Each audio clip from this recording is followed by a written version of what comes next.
my god, I have a headset that and a big ass nose. Yo, what is going on, guys? Welcome back to this YouTube channel. In this video, I'm going to be breaking down how I find my daily bias. As you can see and you saw by the title, most likely why you clicked on this video. I'm mainly going to be going over how I find it with one singular time frame primarily, and how I go on about beginning to look for an actual trade throughout the day. Typically, it's only in the morning session that I'll be taking trades, but this is how I find my daily bias. And if you didn't know, obviously finding a daily bias is incredibly important because it'll help you pick a side of where you think the market is going to go that day and help you find a trade in that direction, because you don't want to be gambling, taking trades against your bias and things like that.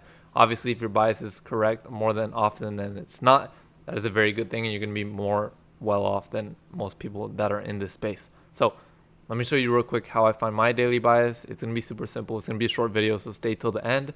And if this video helps out in any way, shape, or form, please make sure you drop a like and subscribe. And drop a comment if you want. I know a lot of people have been dropping some nice comments, so I appreciate everybody. Now, we do have a completely free Discord where we post every single trade we take, win or lose, completely transparent. We don't care about making up any BS for you guys. We keep it real. So losses are breaking down, wins are breaking down, break evens are breaking down. We also have video recaps, and we have a completely free course breaking down the basics if you're still getting into the basics as well of trading, and that's also made in-house as well. That'll be in the link in the description if you want to watch us trade live for free and see every single trade that we have. So other than that, let's get right into it. How I find my actual daily bias. And sorry, I got to be a little bit quiet. It's late at night right now, but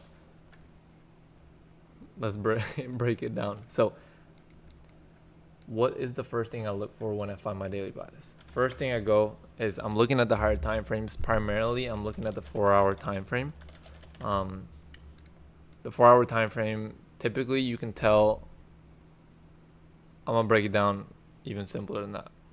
With the 4-hour time frame, it's a good time frame because you get that 4-hour opens at 10 a.m. Eastern, which is 30 minutes after the market opens in the New York session.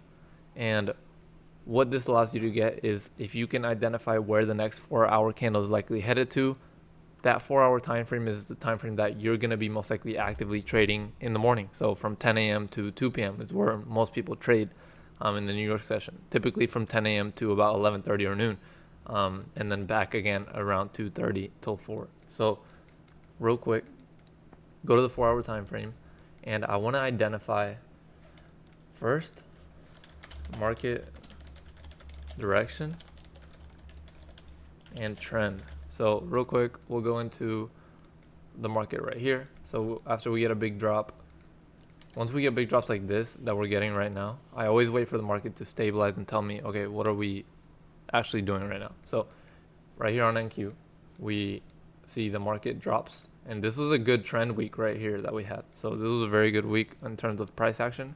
So as we can see, we have big dump, but I want to start seeing market structure develop. So what do we start getting? We get a high get put in, and we get a low put in. Now we start generating higher highs and higher lows, higher highs, higher lows. And what does higher highs and higher lows mean? We are in bullish structure, aka we are going up. Okay, so that's not all that I'm looking at though. However, I want to make sure that order flow is also in my direction, meaning we are respecting its respective PD arrays. So in this example, we're going to be talking about fair value gaps, which is what I mainly look for. And fair value gaps are typically the places where price is likely to retrace into before continuing up. So if we draw every single fair value gap, we'll draw it out from the first wick, the displacement candle, and then the third candle's bottom wick. So right here, boom to boom. And what do we get? We respect it. We don't close below it. Let's go ahead and mark the next one out. Boom, boom. We respect it. Don't close below it. We get another one. Boom, boom. Respect it. We don't close below it. We mark out another one again right here. Here we actually close below it, and that's why we end up going lower.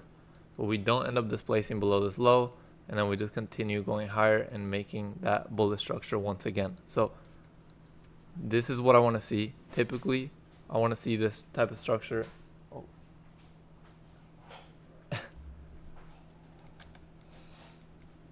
I want to see bullish fair value gaps get respected if I'm looking for longs. And that's exactly what we end up getting here. So if the market's giving me bullish PD arrays that we're respecting, that's a good sign that we're ready to take longs. And I'm going to be looking for longs primarily throughout the day, unless we were to invalidate a bullish PD array, such as a fair value gap, which we end up doing later on. As we can see, if we go into these time frames, sorry about some stuff in the background. This is one of more chill back videos, bro. It can't be too loud right now. So, and then as you can see as well, when we mark out the big PD arrays, the big fair value gaps that get invalidated, they cause a big reaction once we invalidate them because it's a big area. So for example, right here, this one, we end up closing above pretty nicely, and then we never close back down below. We do wick through, but we never close back down below up until later on. And now, as you can see, structure has shifted. So currently in this structure right here, what am I going to be looking for? I'm going to be looking for shorts, because by looking at the 4-hour time frame, I can identify where the market is most likely headed to. But how do you actually find out where the market is likely headed to exactly, or like more precisely? Third you want to look for, once you identify market direction and trend, is identify the next draw on liquidity. So the draw on liquidity is what you want to find next. And how do you find this? Let's say we're looking to take a trade in this trend right here, where the market is respecting bullish fair value gaps and moving upwards. What is a rule of bullish structure? Bullish structure. What needs to happen for bullish structure to continue? Higher highs must be made, right? So if higher highs must be made, what does this tell us about price action? So we're currently in a bullish trend. We still haven't taken out this high, so we're most likely generally still headed to take out this high, since the market overall is in a bullish trend, the general stock market.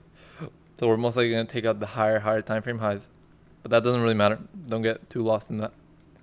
What we're mainly looking at is the current trend that the 4 hours in for day trading. So we're making higher highs, higher low, higher high, higher low.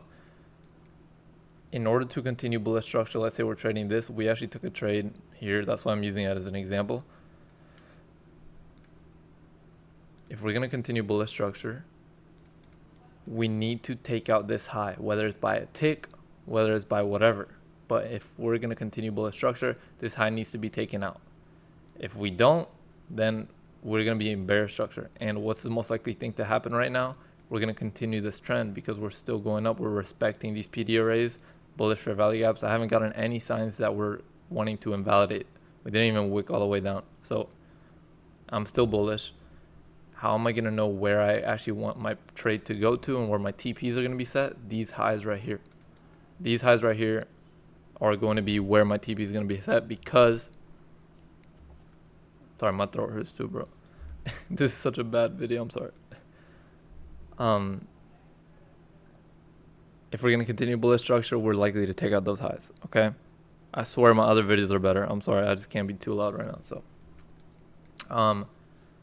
other than that, though, that's pretty much it in terms of finding my daily bias. After that, I'll drop down into the lower time frames. Let's see if I can show y'all here. Drop down to the lower time frames and look for an actual entry after we retrace into one of those higher time frame fair value gaps. For